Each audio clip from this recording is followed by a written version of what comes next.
Good morning everyone. What we are discussing up now? We are discussing about the sexual reproduction in human beings. If you are going to discuss about the sexual reproduction in human beings, we must aware of the six organs present in the human beings, that is the male reproductive organs and the female reproductive system or organ or system. Okay. अगर हमें sexual reproduction in human beings में पढ़ना है, उसके बारे में जानना है तो हमें क्या उससे पहले क्या जानना होगा? उससे पहले हमें ये जानना होगा कि मेल रिप्रोडक्टिव और उसके सेक्स ऑर्गन्स के बारे में जानना होगा कि सेक्सुअल रिप्रोडक्शन ह्यूमन बींग्स में एक स्पेशलाइज्ड ऑर्गन्स वाला होता है, जिसे मेल्स में मेल रिप्रोडक्टिव ऑर्गन या सिस्टम के नाम से जानते हैं और फीमेल्स में फीमेल रिप्रोडक्टिव ऑर्गन या सिस्टम के नाम से जानते हैं. The male reproductive system is the main part of the main organ for the male reproductive system is known as the testes, where the sperm formation takes place. जो सबसे main organ होता है male reproductive system का वो testis होता है, जहाँ sperm बनता है. Testes burst out surface outside of our body because it needs only 2 to 2.5 degrees Celsius for the process of spermatogenesis. ये जो टेस्टिस हमारे एब्डोमेनल कैविटी के नीचे होता है और हमारे बॉडी के आउटसाइड में पाया जाता है. क्यों? क्योंकि इसको सिर्फ 2 से 2.5 डिग्री सेल्सियस ही टेम्परेचर चाहिए स्पर्मेटोजेनेसिस प्रोसेस के लिए, स्पर्म के फॉर्मेशन के लिए. फिर जो है जब इसमें से sperm produce in the testis, जब स्पर्म टेस्टिस में बन जाएंगे फिर they are transferred to the vas deferens to the urethra. फिर वो क्या होंगे, उनका ट्रांसफर होता है with the help of vas deferens. Vas deferens में ट्रांसपोर्ट करके टेस्टिस से यूरेथ्रा ले आता है. Urethra is inside the penis. Urethra क्या होता है? पेनिस में इनसाइड पेनिस में होता है यूरेथ्रा. और यूरेथ्रा से ही urethra is the common opening of both urine and semen transaction. ये जो इजैकुलेशन होता है और जो यूरिन का रिलीजमेंट होता है, ये दोनों एक ही चीज से होता है, that is known as urethra. वो एक ही सिस्टम से होता है which is known as urethra. Penis is the male sex organ which facilitate the process transfer of male germ cells means sperm to the female germ cell. जो penis से ही क्या करता है, जब मेल जर्म सेल्स यहाँ form हो जाते हैं तो ये उस मीडियम का वर्क करता है जिससे ये इसके थ्रू ही पेनिस के थ्रू ही मेल जर्म सेल्स जो होते हैं, मेल स्पर्म सेल्स होते हैं, वो किसके वो वेजिना में इंसर्ट किए जाते हैं. मींस फीमेल से रिप्रोडक्टिव स्ट्रक्चर या ओवम जो एक सेल होता है उसके पास पहुंचाए जाते हैं. Testis is covered outside with small skinny layer which is known as scrotum. Testis की जो आउटर कवरिंग लेयर है, जो स्किनी लेयर है, उसे हम स्क्रोटम के नाम से जानते हैं. ये तो हो गया मेल रिप्रोडक्टिव सिस्टम के बारे में. If we talk about the female reproductive system is consist of the main organ which is ovary. जो फीमेल रिप्रोडक्टिव सिस्टम है उसमें जो मेन ऑर्गन है वो क्या है, वो ओवरी है. Where the formation of ovum means और एक सेल टेक्स प्लेस. ओवरी में क्या होता है, ओवरी के अंदर एक सेल या ओवम का फॉर्मेशन होता है. The ovules formed in the ovary are transported with the help of fallopian tube to the fallopian tube. वो क्या होते हैं, जो ओवम यहाँ फॉर्म होते हैं ओवरी में, वो इस fallopian tube द्वारा वहाँ यूट्रस तक पहुँचाए जाते हैं. और जब when male penis inserts in the vagina and releases the male germ cells, जब मेल पेनिस वैजिना में इंसर्ट होके मेल जर्म सेल्स को रिलीज करता है, फिर वो male germ cells they travel to cervix through uterus to the fallopian tube. वो कहाँ जाते हैं, फिर वो सर्विक्स से होते हुए यूट्रस से होते हुए फैलोपियन ट्यूब में जाते हैं. Fallopian tube is divided into 3 part. ठीक है. The starting part near to the ovary is known as infundibulum. The most loopy part is known as ampulla and this the last part of fallopian tube is known as isthmus. Okay. जो ये fallopian tube होता है इसके 3 parts होते हैं. एक जो funnel like structure जो ओवरी से अटैच होता है उसे इंफेंटिकुलम बोलते हैं. फिर जो लूप लाइक स्ट्रक्चर होता है उसे एम्पुला बोलते हैं. और जो लास्ट पार्ट होता है फैलोपियन ट्यूब का इसे isthmus बोलते हैं. both male and female gametes travels to the ampulla region of fallopian tube. दोनों मेल और फीमेल गैमीट जब ट्रैवल करते हैं तो कहाँ आते हैं, वो एम्पुला रीजन में आते हैं. When they come in the ampulla region of fallopian tube, the fertilization process takes place. जब फैलोपियन ट्यूब के एम्पुला रीजन में आते हैं वहाँ पे जाके फर्टिलाइजेशन की प्रोसेस होती है. और फिर क्या होता है, after the process of fertilization process के बाद उसमें क्या होता है, जाइगोट का फॉर्मेशन होता है और वहाँ से जाइगोट फॉर्म करके, जाइगोट का फॉर्मेशन होने के बाद एम्पुलर रीजन से वो जाइगोट किसकी तरफ मूव करता है, zygote after the formation of zygote moves to the uterus region. Zygote कहाँ आता है, यूट्रस रीजन में with developing cleavages in it and developing into the embryo. जब जाइगोट का फॉर्मेशन हो जाता है एम्पुलर रीजन में, फिर वो वहाँ से यूट्रस में आता है और यूट्रस में आते हुए उसके अंदर सेल डिफरेंशिएशन और सेल डिवीजन होते हैं जिसके द्वारा एम्ब्रियो का फॉर्मेशन हो जाता है।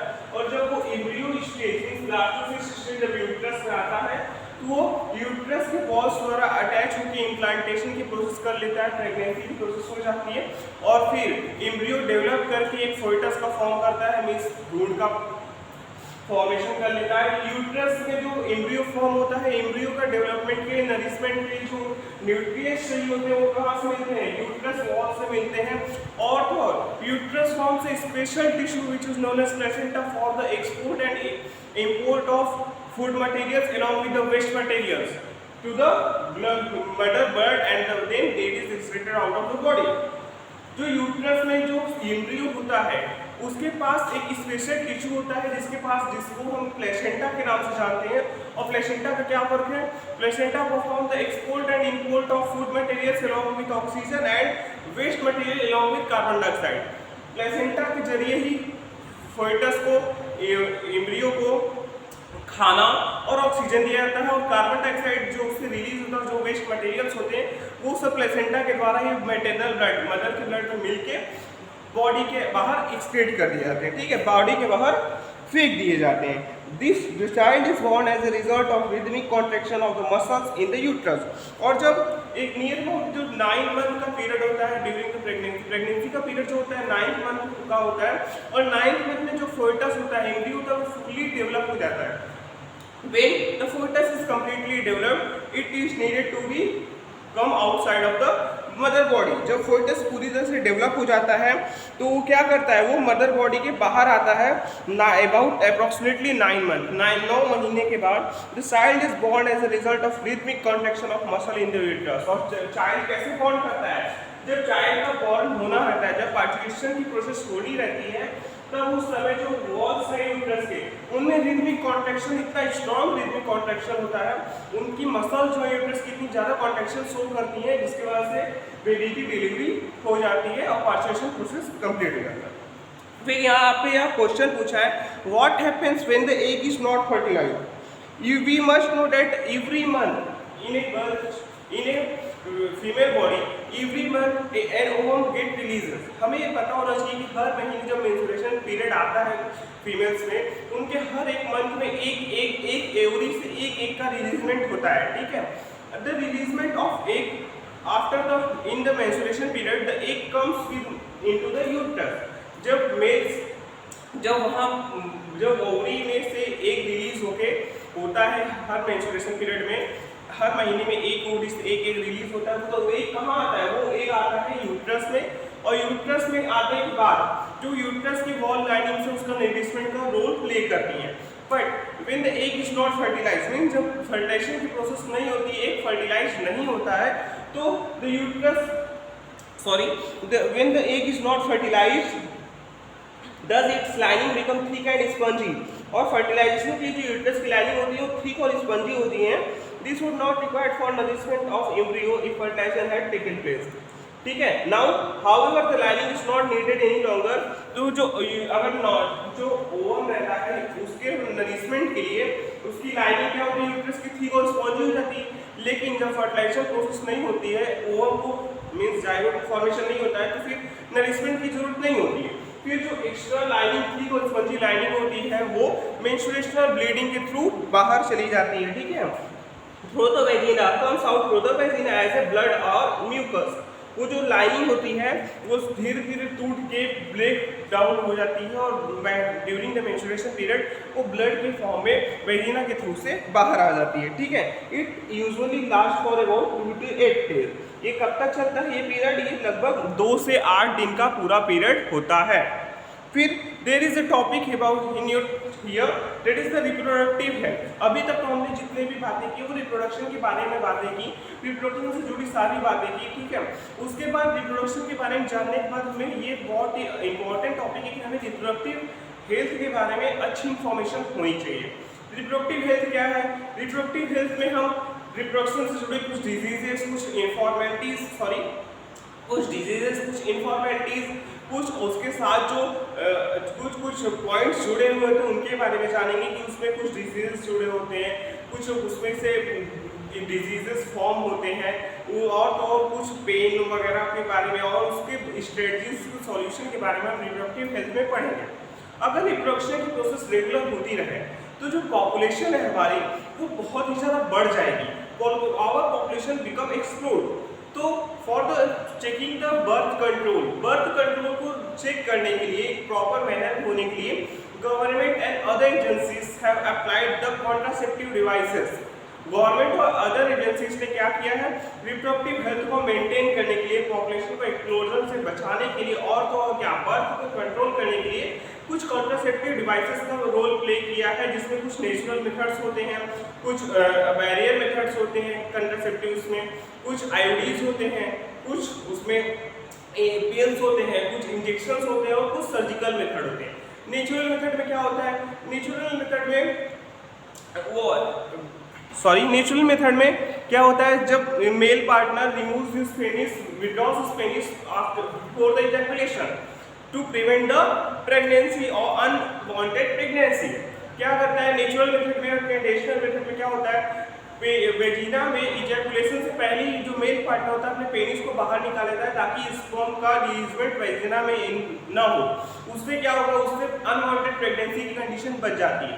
वेरियस मेथड में कंडोम्स का यूज होता है, ठीक है। Male and female condoms both are available in the market में दोनों ही कंडोम्स अवेलेबल होते हैं, मेल हो चाहे female. Both partners can apply it with themself. जो एक बैरियर मेथड्स हैं, इसको जो अप्लाई करते हैं, मीन्स इसका जो यूज है वो दोनों ही पार्टनर मीन्स मेल हो चाहे फीमेल वो अपने से उसको यूज कर सकते हैं। Along with that, these barrier method also provide privacy to the couple. ये जो बैरियर मेथड है ये प्राइवेसी भी प्रोवाइड करता है कपल्स को, because no any special professional person और डॉक्टर और nurse is needed for the process. इस प्रोसेस के लिए मीन्स बैरियर को अप्लाई करने के लिए किसी भी प्रोफेशनल नर्स या डॉक्टर की जरूरत नहीं पड़ती। The next one is the STDs. जो हार्मोन रिलेटेड एसटीडीज हैं या जो प्रॉपर आयल्स रिलेटेड एसटीडीज हैं, ये एसटीडीज क्या करती हैं? ये एसटीडीज प्रोजेस्टेरोन या प्रोस्टेरोन एस्ट्रोजन का कॉम्बिनेशन होती हैं, जिनसे क्या होता है स्पर्म की फर्टिलिटी, मोटिलिटी और फर्टिलिटी दोनों ही बेकार हो जाती है। और क्या होगा? और ये जैसे कि एग्जांपल इसका कॉपर टी और जो एसटीडीज है हार्मोन रिलेटेड एसटीडीज है जैसे मैग्नेटोडॉक P75, ये सब क्या है? ये सब एक्सपर्ट नर्स या डॉक्टर द्वारा फीमेल के वेजिना में फिक्स किए जाते हैं। It is fixed by the expert nurse and doctors in the female vagina and the copper ion release from that. और जो कॉपर आयन उससे रिलीज होते हैं वो स्पर्म की मोटिलिटी और फर्टिलिटी को बेकार कर देते हैं। Next is the barrier method the contraceptive method is the in the pills form. Pills means tablet के फॉर्म में जो गोलियां आती हैं। फॉर एग्जाम्पल आपने सहेली के बारे में सुना होगा, ये मोस्ट इफेक्टिव गोली, इसके साइड इफेक्ट्स बहुत कम है। ये क्या करती है? ये स्पर्म की मोटिलिटी या फर्टिलिटी को बेकार कर देती है।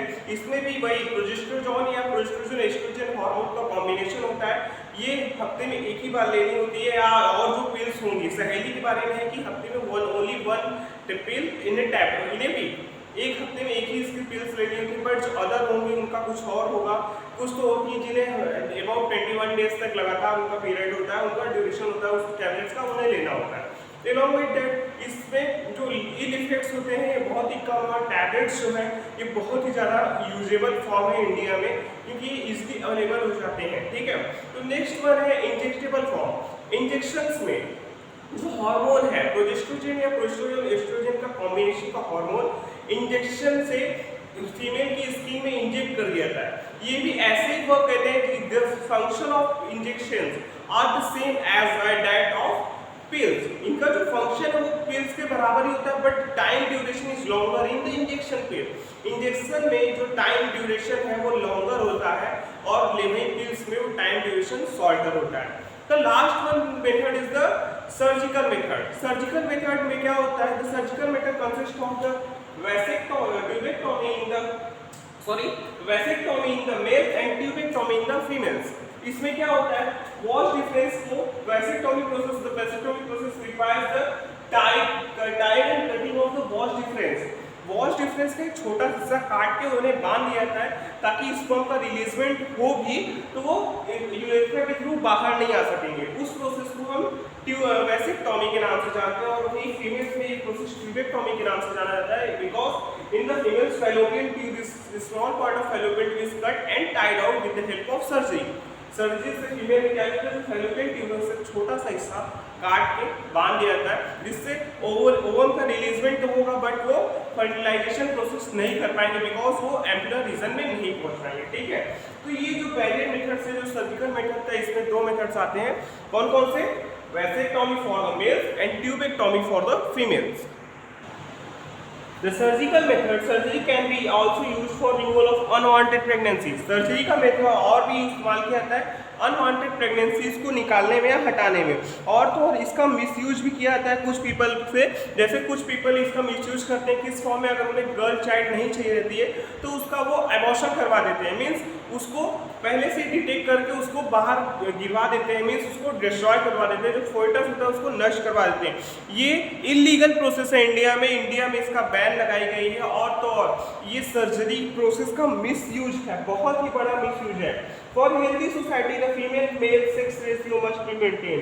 एक हेल्दी सोसाइटी के लिए हमें मेल और फीमेल के रेशियो को हमें मेंटेन करना चाहिए, मेंटेन करके रखना चाहिए।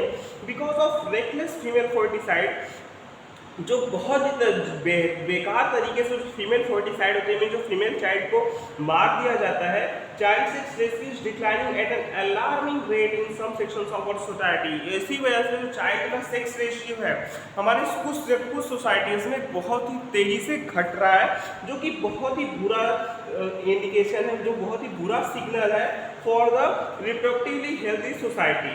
We have noted earlier that reproduction is the process by which organisms increase their population। हमने एक बात तो जानी है कि जो रिप्रोडक्शन प्रोसेस है वो क्या है? वो ऐसा प्रोसेस है जिससे ऑर्गेनिज्म अपनी पॉपुलेशन को बढ़ाता है। The rate of birth and death in a given population will determine its size। जो रेट बर्थ के रेट होते हैं, डेथ के रेट होते हैं, उस पॉपुलेशन के साइज को डिटरमाइन करते हैं। The size of human population is cause for concern for many people। This is because an expanding population make it harder to improve everybody's standard of living। अगर जो हमारा पॉपुलेशन वो दिन प्रतिदिन एक्सपेंडिंग मीन्स बढ़ता ही जाएगा, तो जो बेसिक नीड्स है ह्यूमंस की, that is the food, clothing and shelter, ये सारी नीड्स भी हर एक पीपल को अवेलेबल नहीं हो पाएगी। तो ये ड्रास्टिक चेंज होगा हमारे इन्वायरमेंट में अगर हमारा पॉपुलेशन दिन प्रतिदिन बढ़ता ही जाएगा तो। However, if inequality in society is the main reason for poor standards of living for many people, the size of population is relatively unimportant। लेकिन अगर वही बात करें कि जो पुअर स्टैंडर्ड्स के पीपल होते हैं सोसाइटी में, इनइक्वालिटी उसका सबसे बड़ा कारण है, तो फिर वहाँ पॉपुलेशन से रिलेटेड कोई मैटर ही नहीं होता है। If we look around us, What can we identify as the most important reason for poor living standard? तो क्या हम आसपास देख के बता सकते हैं कि जो पुअर लिविंग स्टैंडर्ड है वो क्या है, उसका रीजन क्या है? One should be noted that the many sex-related diseases are also here, that AIDS and HIV diseases which may be fatal for anyone। यहाँ कुछ डिजीजेज भी हैं सेक्स रिलेटेड, जो सेक्सुअल इंटरेक्शन द्वारा या कोइटस के द्वारा या just using the infected needle, infected series of that person, अगर किसी पर्सन को HIV या एड्स की बीमारी है, उसका अगर हम नीडल भी यूज कर ले तो वो बीमारी हमें लग सकती है। To avoid these diseases, the contraceptive methods are provided by the government। और इसी diseases को क्योर करने के लिए, इनसे बचने के लिए contraceptive methods along with contraceptive method के अलावा कुछ प्रिवेंशन एंड क्योर की टेक्निक्स भी अपनाई जाती हैं ताकि हम इस बीमारियों से बच के हमारे हेल्दी रिप्रोडक्टिव सोसाइटी को मेंटेन कर सकें। So here your chapter comes to end. यहाँ पे आपका चैप्टर फिनिश होता है। Thank you very much.